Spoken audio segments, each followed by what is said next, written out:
What's up, everybody? Welcome to Brad and James. I'm so excited to be here streaming live with you on Facebook, and I'm looking forward also to continuing to do so every Monday night at 6 p.m. on Facebook Live. We're also going to have our live streams and podcast on our YouTube channel, The Brad and James Podcast. So head on over to YouTube, subscribe, like, leave a comment. Also, hit that bell icon so you can get notified of all the new exciting content that comes available. So, pretty excited. It's been a day. It's been a day. It really has, making it happen. Good to be with everybody. You know, we kind of started about what Brad and James was going to be about. We really said, we thought there's conversations happening all around us.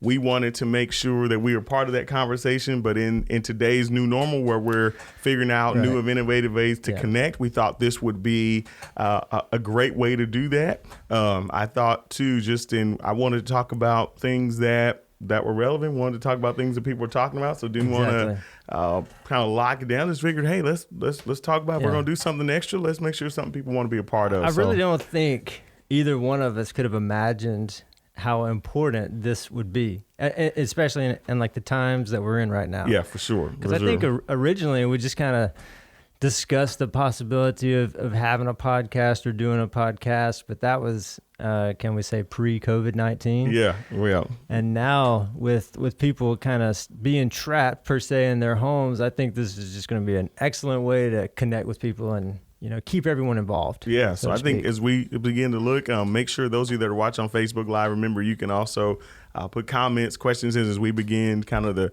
to mold this, kind of see as it develops.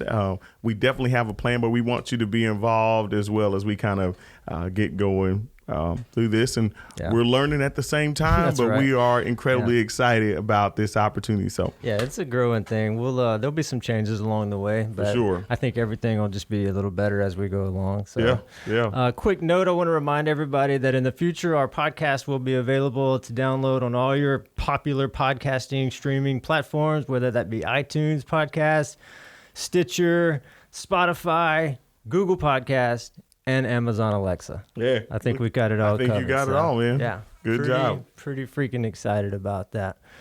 We got Hagen Harrison here in studio with us. He's kind of manning the tech part of this, so be kind out there as you kind of interact with him as well. So it's a team effort. It's a team effort, that's for sure. Absolutely. That's for sure. It's kind of funny, but you know, with the whole team mentality and thought process, as many of you know, some of you may not, we had our first ever virtual NFL draft. Yeah. How did you watch? How interesting. What did you think about that? I was scared. I was scared at first. I thought, it's not going to be good. But as you started watching, you just kind of got into it. And obviously you're kind of watching to see where the big names went. Right. You want to see where Tua Tagovailoa went. You wanted to see, obviously Joe Burrow. I think that was pretty done. Then after that, of course, as a believer in the Lord Jesus Christ, I wanted to see how his team did, which is his Dallas Cowboys. And I just want to say for the record, I think we all know that the best draft room there was Jerry Jones's boat.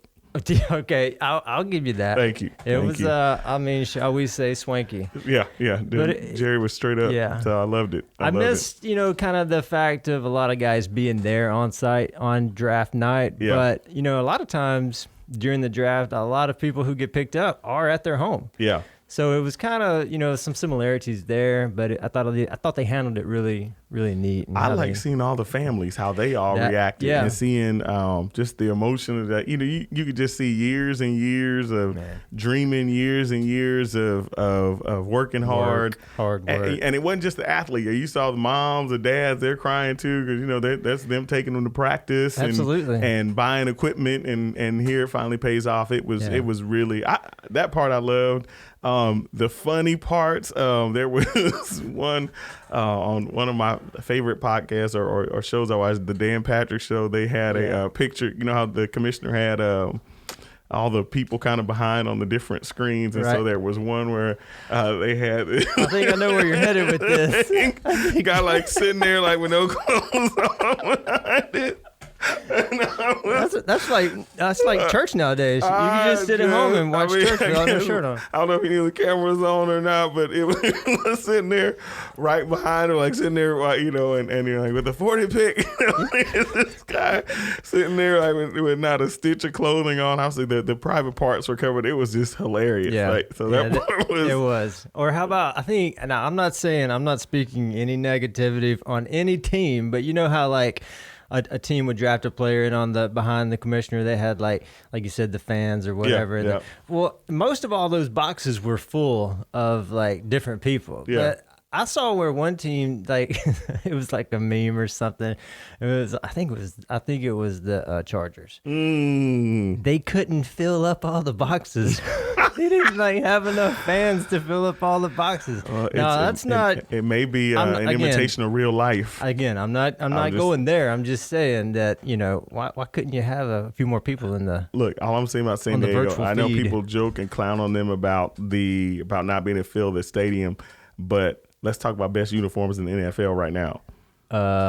The new Chargers uniforms. I haven't seen them. They're fire. Really? Oh yeah. So we've gone completely different than just the old lightning bolt or whatever. No, the lightning bolt's updated. It's baby blue, and then they got a navy blue one, and gold. The gold pants are back. I mean, the Chargers killed it. It's kind of like the Browns, though, man. When they update their uniforms, they technically all look the same. Yeah, well, Browns, I think they fixed that orange, and they kind of took Cleveland off the leg and stuff. So I think they made an improvement. Well, maybe so.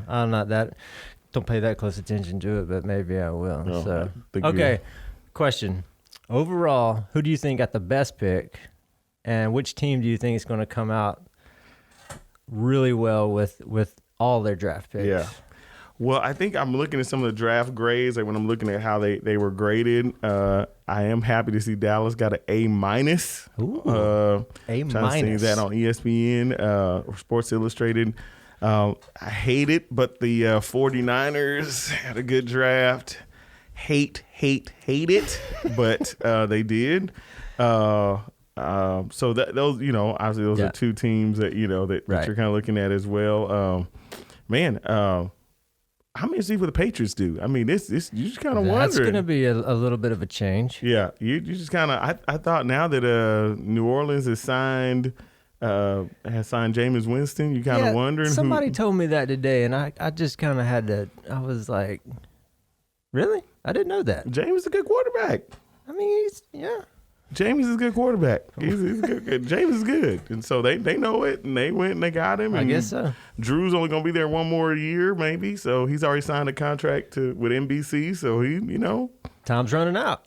But it's going to be interesting to see what the Patriots do. That part will be just as easily to say. It'd be interesting to see what the Buccaneers do. I hear you. That's really strange, but I don't know. It's crazy. All that being said, even with that, there was a little bit of sense of normal, or at least kind of distraction. Obviously, it was the highest watched draft in NFL history, clearly, because we had to. But it felt good to have a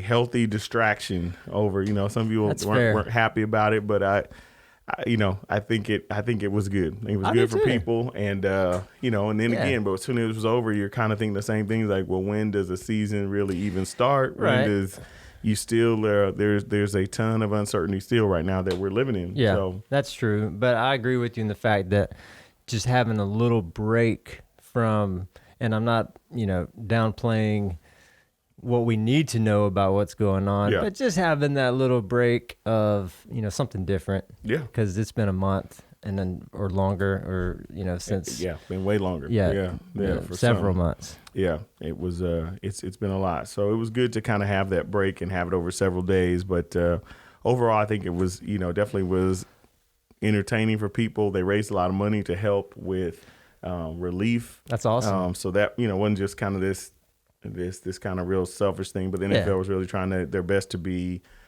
socially conscious, which I think was really good. So, absolutely. Yeah, I can't complain about any of it. So it's good though to see. If I personally am not, I don't have a favorite team, so to speak, in the NFL, but it's good to see people, getting excited about their team or just what may be, and maybe push back a little bit this year, but still, we could be hopeful that we can kind of celebrate those things again. But So as a Georgia Bulldogs fan, you're not like default an Atlanta Falcons fan? I mean, they got the same colors. They do, and my boy Gurley's going back to Georgia, but I don't know if it's gonna rise up the Falcons in any way of having Todd Gurley as a running back or whatnot, because they can be so good one year and so terrible the next, which is kind of typical Georgia football. I don't know, man. It's like Not touching it with a 10-foot pole, but SEC. How about how good they did in the draft? Once again, they show up and show out. Man, it was pretty amazing to see how many players got drafted. They were just really cool. So yeah, I was really happy. My Mizzou Tigers got 2 draft picks as well. So, and then here locally, we had 3 players that were in the draft. So it was really cool as well. Awesome. So I see that's really encouraging for the community here, especially with everything that's been going on. This was really key for this community as well. So I wish those guys the best. Yeah, that's awesome. Yeah. It's definitely still going to be a road to travel to meet the team, but it's awesome to they were drafted. Absolutely. I mean, it's got to be encouraging for our young people as well. So. Encouraging for the community. It's a win for everybody. So it's exciting. That's awesome, man. Very exciting stuff. I think we were talking about the other day, being a team, how the church kind of switching gears here during this time that we've been in this season. Yeah. Let you say. People in the church, I think sometimes we tend to forget that we are all on the same team. Mm-hmm. Mm-hmm. And I think both of us are curious how you all out there and how everyone has been still playing a role, so to speak, during this crisis and this global pandemic that we've been going through. What ways have we been involved of helping others? Because here in South Mississippi, we've been dealing with a global pandemic, but man, we've been hit with some tough other natural disasters. Yeah.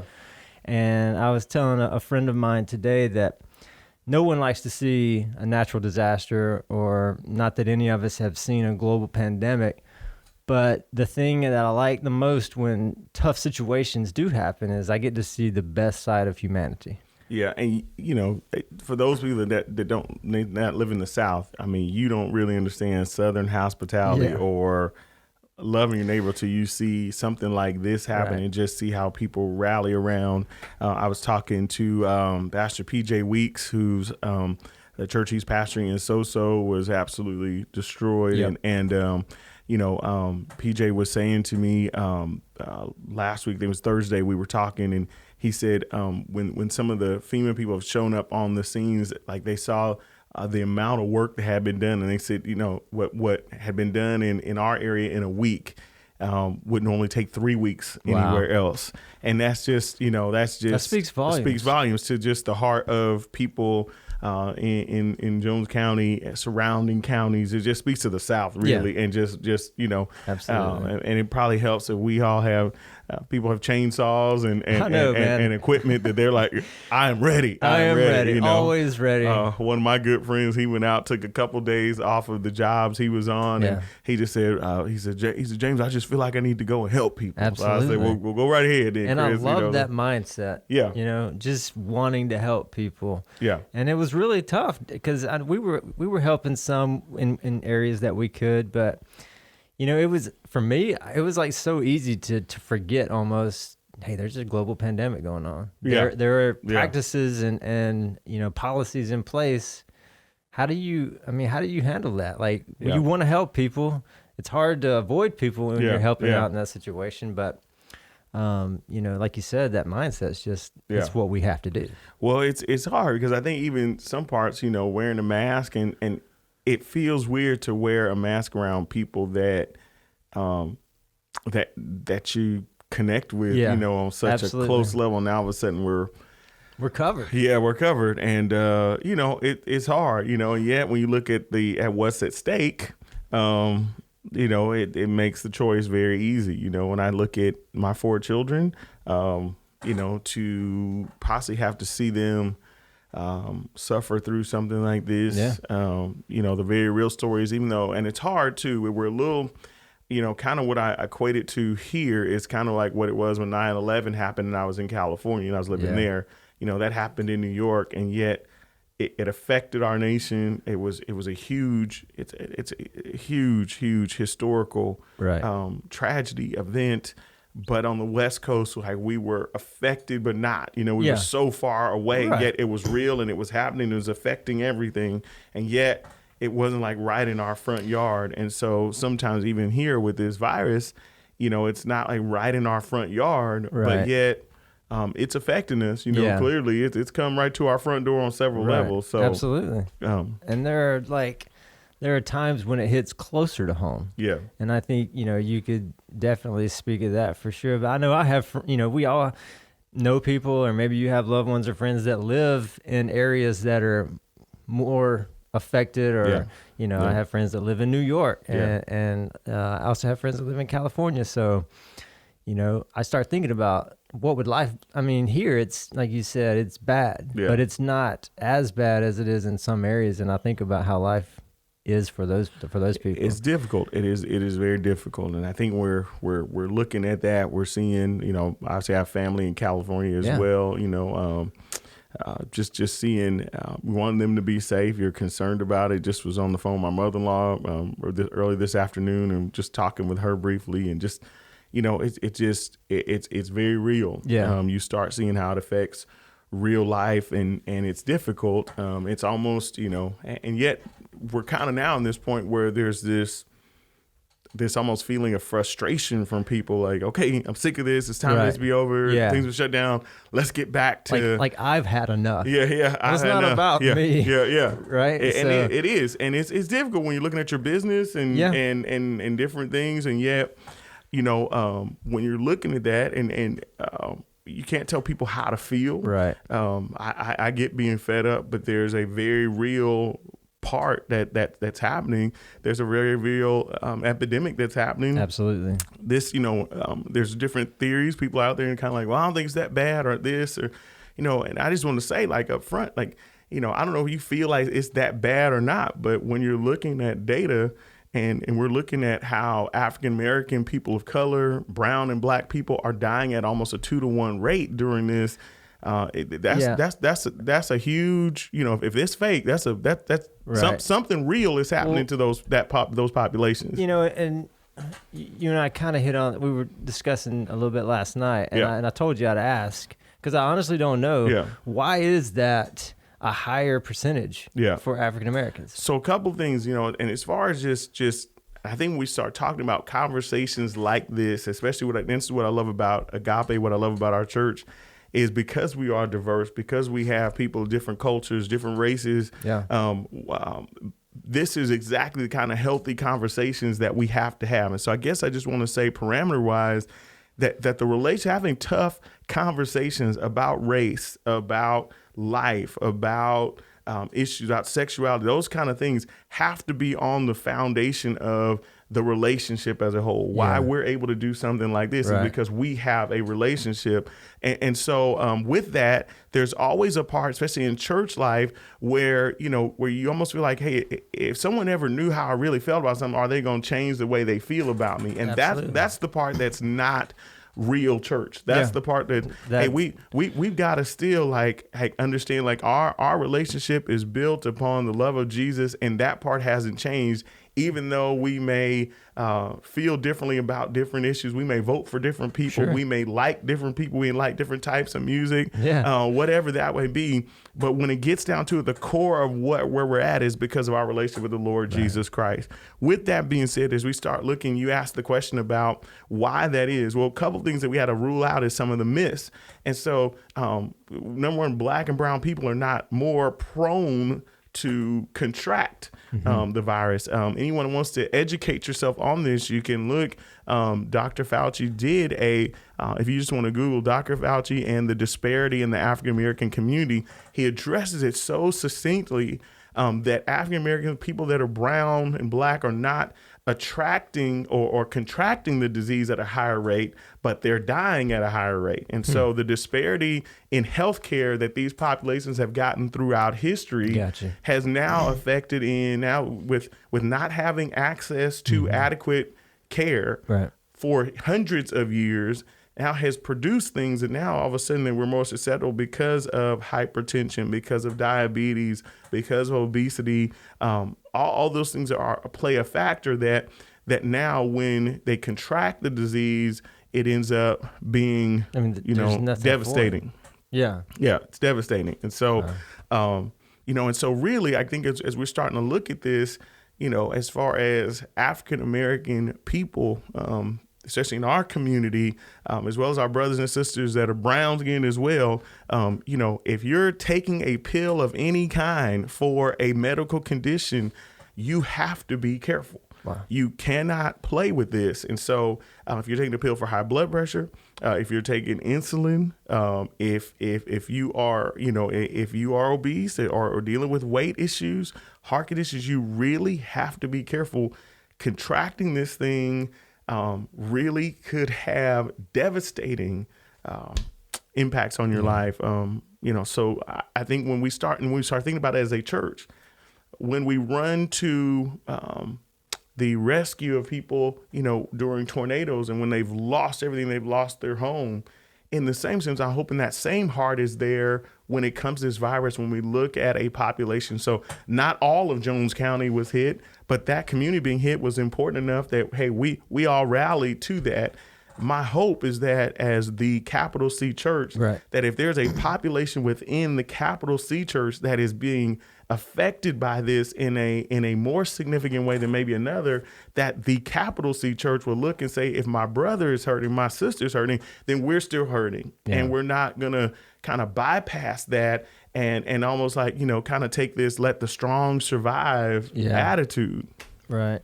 Well, I mean, with all that being said, how difficult is it or what can people do in this time to stay motivated and realize that, we still have a purpose to fulfill? Sure, absolutely. I mean, as people in the church, like we spoke about, and we're all on the same team, and it's a unique time situation to where, we're separated. Yeah. We're not able to congregate on Sunday or Wednesday or whatever. And I know it has to be difficult for people to stay motivated. Yeah. To understand that they can still be of use and be involved in the community. Yeah. So I don't know if you've heard of other ways people are doing that or. Well, for sure. I mean, you're looking at, clearly I only pastor Agape, but I've watched the church as a whole in our community rally. And so I'm finding places, everything from Grant and Hope Staples with Glory House, doing an amazing cooking meals and then coordinating distribution centers. PJ Weeks, I saw my friend Pastor Justin Holyfield from Crosspoint. He was out and had a load of lumber in his truck, and he was headed out there to doing construction and helping people as well. Chris Hancock, just saw him and several people helping. We one of our staff members took a big hit. The Moss family took a direct hit, and we're grateful God, number one, that they're alive. Absolutely, because that could have gone so the wrong way. Yeah. So we're grateful for them. But just seeing how everybody came to help, that just found a way. Robbie Scruggs as well was out helping with another gentleman that I believe his name was Jamie Holyfield, or that was out cooking meals for people. People just found a way. Like they didn't wait. They just went. They were looking to donate. They were grabbing things.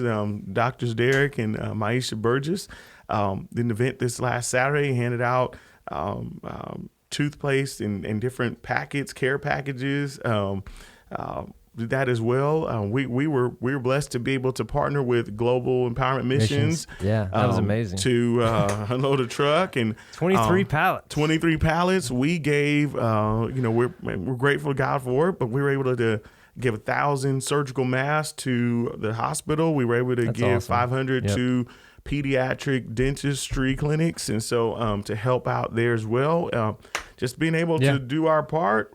We sent 8 pallets to my friend Pastor Wes Garner in Collins, doing an amazing job there for Collins and Seminary area to be able to help fill their distribution centers. Right. We still, in fact, we still actually have items stored in the warehouse as well. And so we are looking to fill distribution centers with that. The property where we're at not really conducive to having individual people come around and get individual baskets. So we want to continue to help. And so if you know of something, please make sure you contact us at admin@theagape.church, or you can also, you can also just call the church office 601-342-0404. You can do that too. Just connect as well to let us know how we can be help, or there's still supplies we have that need to go out. And I think that's a good thing, because a lot of people, like, once that initial rush of a disaster kind of tapers off, I mean, people still are hurting and needing things. And I think it's great that we are able to have kind of an abundance of supplies to where we can keep fulfilling those distribution centers, you know, a couple of 3-4 weeks after it's actually been right. The event has been taking place or whatever. For sure. So that's always has been good as well. Absolutely. I hear Hagen over there typing away. Hagen, we getting some questions from people, or just kind of just commenting, or? Got a lot of football questions. They're not questions, but a lot of people saying they're Saints. Yeah. And the volume's a little low. So Okay. Tell them. We're kind of working on that. All right. So we're working on the volume part of that. So thank you all for doing that. Go Saints. And so who could that be? How are Saints fans feeling about their draft, or having Jameis Winston, or all? I hope they're Jameis gonna eat that W.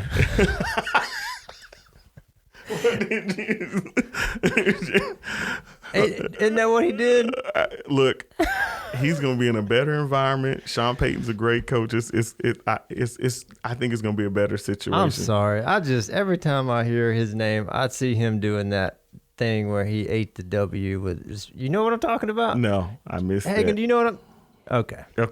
You'll have to look that up. I'll have to look it up. And for those of you out there that know what I'm talking about, he's going to eat that W. Well, I missed that, but you'll check it out. Much like I checked out Logan Lucky, you check that one out, and you'll see what I'm talking about. But so since we brought up Logan Lucky and movies, and so we're kind of as we kind of pivot just a little bit. So we were talking about new movies, and so I had told Brad about Logan Lucky, and let me just be like, in all fairness, okay, my wife told me about it. She said, "This is a movie you're going to like." Did you think you would like it before you watched it and you saw the cast members? Was it something in the plot? I'm not a cast member. Now my wife knows. So it didn't matter. So I'm not. I don't follow. I mean, I know somebody's in it, but it doesn't really matter. I could care less if they're in it or not. But people start mentioning like, "Oh, so and so's in it." I'm the person who looks at them like, I don't know who that is.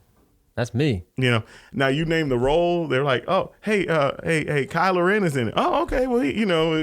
So exactly. I'm that person. And then Channing Tatum, but he's been in so much, you kind of know him from a lot. But anyway, so my wife is the one that told me. She said, "I think you'll like this." Which, if I'm being honest, there's a part you kind of like.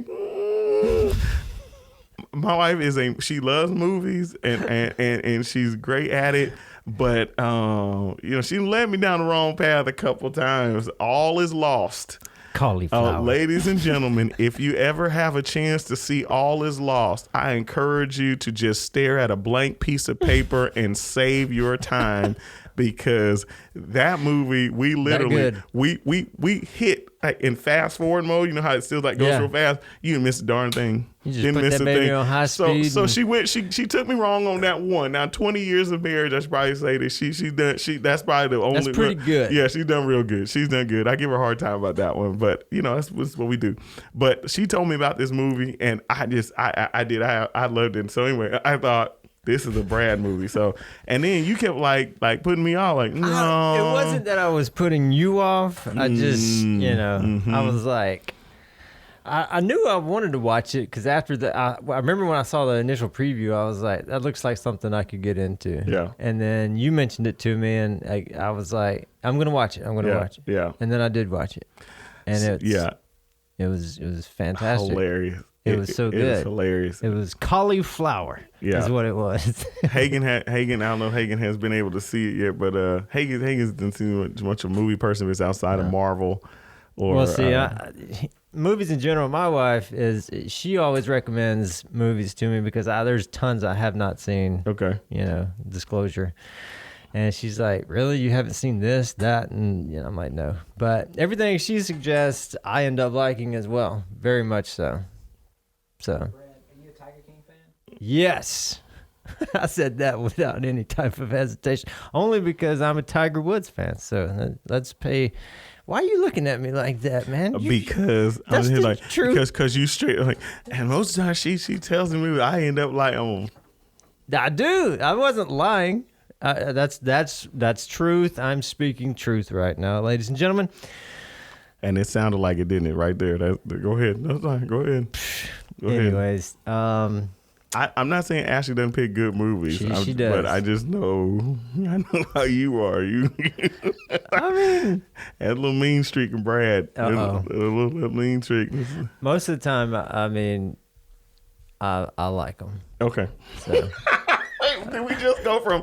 No, I mean, most of the time. I don't watch a lot of movies in general. We should probably just because I don't want you getting in trouble. We're gonna say so. Look. I'm just saying she picks out great movies. Okay, there you go. And my wife does too. She just ends up watching a lot of them. Sometimes because I fall asleep. I'm the worst at that. I fall asleep and I have to be careful with that as well. I'm a sleeper. I'm one even we go to movie theater. Like really? If that seat start feeling good, it's dark. They got them reclining ones now. It's dark. Like, lights out. You may hear Jimmy praying in another language. You may hear. But that's me just enjoying the movie. Right. That's me enjoying it. Gotcha. Anyway, that's okay. So Logan Lucky, you like that one? I did. I'm not even gonna lie. It was probably top 3 all time for me. I know that shocked me when you said that. Man, it was so good. It's just like you said, a typical Brad movie. Yeah. So And, that was 3. so- Number 2 was Black Panther. Okay, let's. You put it like I can't say no. But I'm gonna have to say no. I'm sorry. That might have been one of the ones That was where number 1. Ashley was like, "Are you falling asleep right now?" Sorry, but You fell asleep in Wakanda? yeah, I don't know. I mean, it was okay. Oh, Father. I know you. I'm sorry, but I will say this: and if there's a lot of movies I haven't seen. A whole other conversation. We'll just table that Episode discussion. 2, we're gonna talk about just the racial divide in movies. Let's do it. That's what we're Lord gonna knows have. there is a. Okay, so what's number 2? Man, I don't know. Okay. Toy Story still holds number 1, so I don't know where number 2. Maybe White Christmas. I don't know. That's net. See, my library of movies is pretty small, but Well, we don't have time to even. We don't. We get into that, we so. can't even go there. Okay, all right. Well, I appreciate that. I'm just being honest. Yeah. Well, look, you threw me off with that. Well, anyway, so we were talking about Logan Lucky. So top 3: Yeah, we were. Cauliflower, Channing Tatum. See, I think that's what made it so interesting is that I don't think he's a good.